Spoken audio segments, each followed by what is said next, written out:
So hyper ఆది ఇతను జబర్దస్త్ షోలో చాలా గొప్ప హాస్యకారుడు, జోకర్.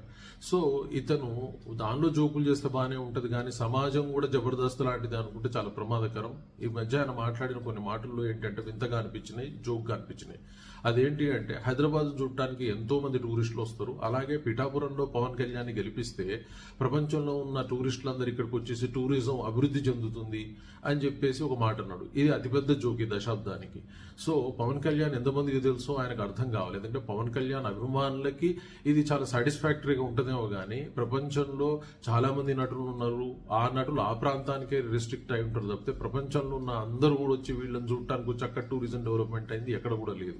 ఇలాంటి జోకులు వేసేసి నాయకులను అవమానించే పరిస్థితి ఏర్పడుతుంది. అంటే పవన్ కళ్యాణ్ గెలగాల్సింది ఏంది అంటే, ఇలాంటి కమెడియన్స్ ని వాడుకునేటప్పుడు వాళ్ళకు కొన్ని రూల్స్ చెప్పి మాట్లాడడం అంటే బాగుంటుంది, లేదా వీళ్ళే అవమానాల పాలవుతారు.